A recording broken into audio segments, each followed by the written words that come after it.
This video is brought to you with thanks from NoGuff88.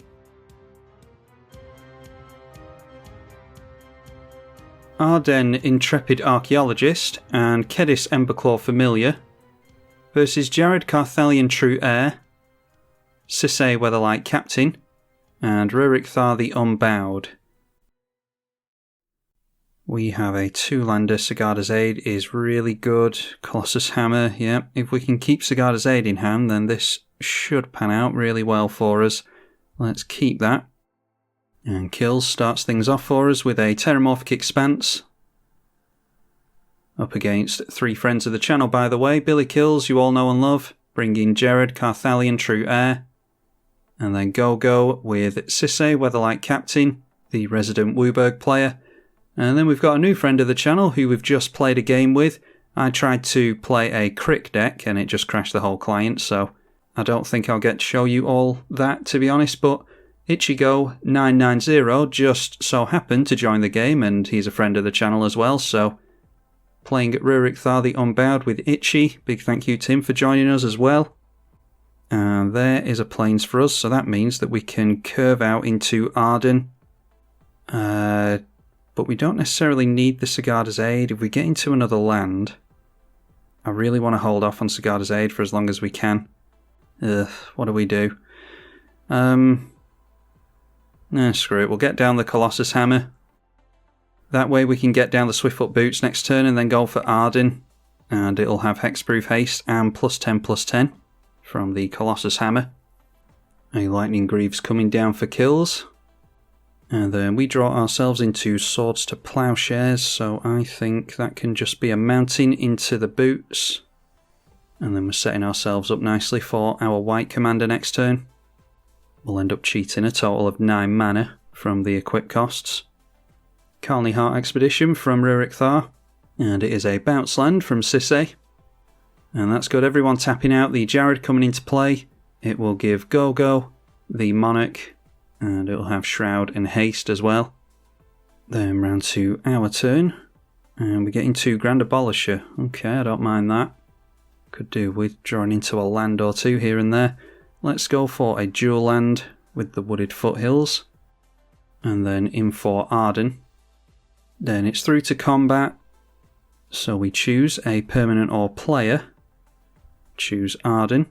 Need to make sure that you click everything right on Modo. Then we pass priority for the trigger, and then attach the equipments and say OK. Alright, and we did it right, and then it jumps straight through to attack, so make sure not to double click through your attack phase. Hate to pick on the new guy, but just because it's Ruric Thar, I'm going to go in over there. Now a land coming into play after the Carthalion Heart Expedition, and getting a blocker into play in Elysian Caryatid. Don't think we have Trample or anything on here, do we? No, just Haste and Hexproof. If we get down Kediss next turn, then we'll be able to deal some damage to everyone. We could always Swords to Plowshares this out of the way, but I don't know if I want to pick on someone straight away. I know that's what I should do, but I think we'll play nice for a turn or 2. Anyway, Windswept Heath being cracked over here, and a Shock Line coming into play. Then it is Overgrowth onto the bounce lands, so that makes that a massive target for a Strip Mine or something. I think that will tap for 4 mana now. Yeah, an additional 2 green on top of the Golgari mana. Then a Mana Crypt from Billy Kills, followed by a Stuffy Doll. Whenever it's dealt damage, it deals that much damage to the chosen player. I'm guessing they're going to choose us. Yep, they choose us, so we can't swing into them with that. Luckily, we've got the Kediss available to us. And then taking the Monarchy away from Go. Now, I'm assuming that there's going to be damage-based stuff in the Jared deck. That's how we've built our deck. Now that they're the Monarch, any damage dealt to it while they're the Monarch just puts plus counters on this instead. So I'm thinking protection from red might be relevant, which might dictate what we do here. Alright, and we get into a land. That's good. So we'll drop the land straight away because we might just go Sigarda's Aid, might hold up Swords to Plowshares, I'm not sure. Yeah, I think we need the Sword of Fire and Ice as much as I'd love to get Kediss into play. Alright, so we go through to combat. And we choose a target permanent or player. We choose Ardenn. And then I'm just going to select all the equipment. So all 3 of them selected, we hit OK. And there we go, up to 14 now. So let's go straight down the middle at go-go. Suppose we could have gone Swords to Plowshares onto the Stuffy Doll and gone through and taken the Monarchy. But I think we'll hold on to Swords to Plowshares just in case. Elysian Caryatid can go down there. And we'll draw another card. Getting to Mistveil Plains, so that is a tap land, but it's a land at least.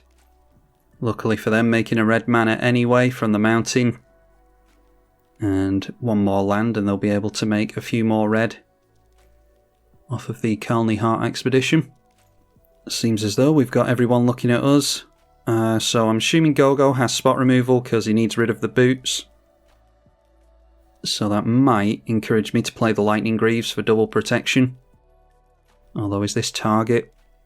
Yeah, target permanent or player. So with Shroud on it, I don't think we'll be able to target the Ardenn. I have to think about that. Okay, a Lightning Greaves coming into play there as well. Seems as though we've all got the Hexproof Shroud boots. Sisay Weatherlight Captain for Gogo. Followed by Fertile Ground, piling it all onto the bounce land. And then throwing down a Gruul Turf. And bouncing the Shockland back to hand. Now let's see if we need to exile this Stuffy Doll or not. Kodama's Reach from Jared. And that's good. The Jared is tapping, coming in towards us. We'll just take the hit here. Try and encourage them to tap out. And they go through to the end step, so before they draw, we'll try and get rid of the Stuffy Doll with Swords to Plowshares. And that goes down straight away. And they draw their 6th card. Okay, so what do we draw? We get Blasphemous Act. And we've got protection from red. We can shock the Sisay with the sword. Maybe it's a good idea to get down the Grand Abolisher here. Just in case Billy Kills is wanting to do something. I suppose we could always go Lightning Greaves onto Kediss instead. Yeah, let's try Lightning Greaves onto Kediss. And we'll just have to hope against all the green players that no one wipes all the artifacts. Kediss is definitely 2, isn't it? Yeah, 2 for that. So we'll get the Greaves into play. That comes down straight away, so I'm not sure if anyone's holding up priority. Put the Greaves on there, just for the sake of protecting it. And then we could take out Ichigo here, but like I said, I'm just going to try and play nice, even though I shouldn't. We'll leave all the equipments the way they are. And then it's straight through to combat. We'll go in at Billy Kills. And that's 14 commander damage there. We'll shock the Sisay. We'll take the Monarchy. Kediss deals 14 damage to the other 2 as well. That is not commander damage, but it is a lot of damage. This is what happens when you can cheat equipment costs, apparently. So everyone's on, well, 14 commander, and 12 here. There's a Fervent Champion. Let's just play out the tap land, and we can pass at that, I think. Oh, we'll draw with the Monarchy as well. That takes us into a command tower, so we're making consistent lands. Another land comes into play for the Carthalion Heart expedition. Not sure if they paid life with the Sylvan Library there, but cracking the Carthalion Heart expedition anyway. Then it's Animist's Awakening. So still on the ramp plan over there, but they jump up to, what is that, 9 lands I think it is in total. Bunch of mana being tapped here, and that is in for Nicol Bolas Planeswalker. And they can destroy the Colossus Hammer there, maybe? Destroy target non-creature permanent. This is where the Swiftfoot Boots and the Lightning Greaves have really come in handy. Yep, destroying the hammer. So that takes Ardenn down to a 4-4, which is a massive difference. Kills getting bolted by the Crypt. Then Palace Sentinels. Whenever it enters the battlefield, you become the Monarch. That's a 2-4. So not having to attack us, which Jared might have wanted to do there.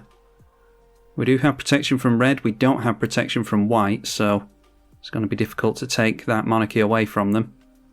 Then putting the Greaves over to the Palace Sentinels.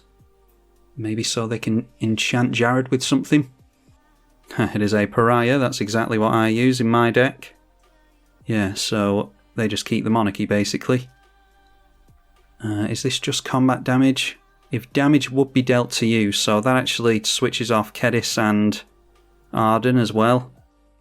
And we can't use Blasphemous Act while they've got the Monarchy either.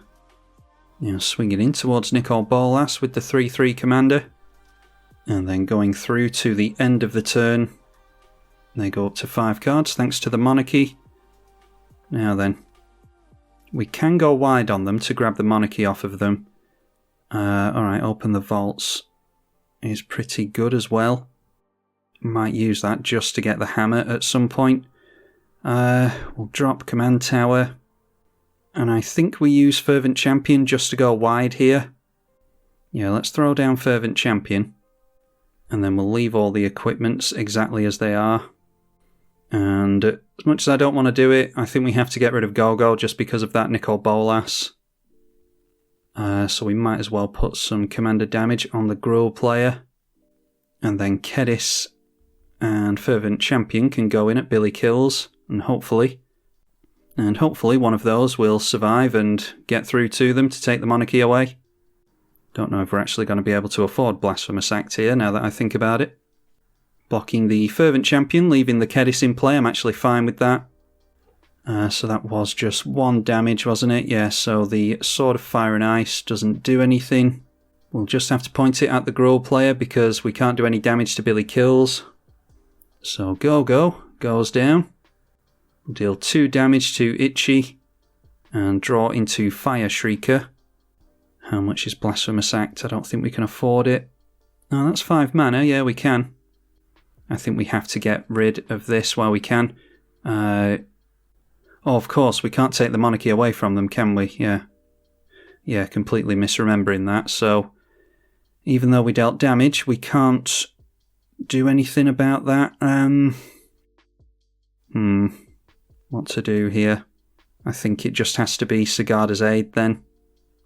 And we'll drop the Fire Shrieker. The Jared might be able to one-shot us next turn. We're on 3.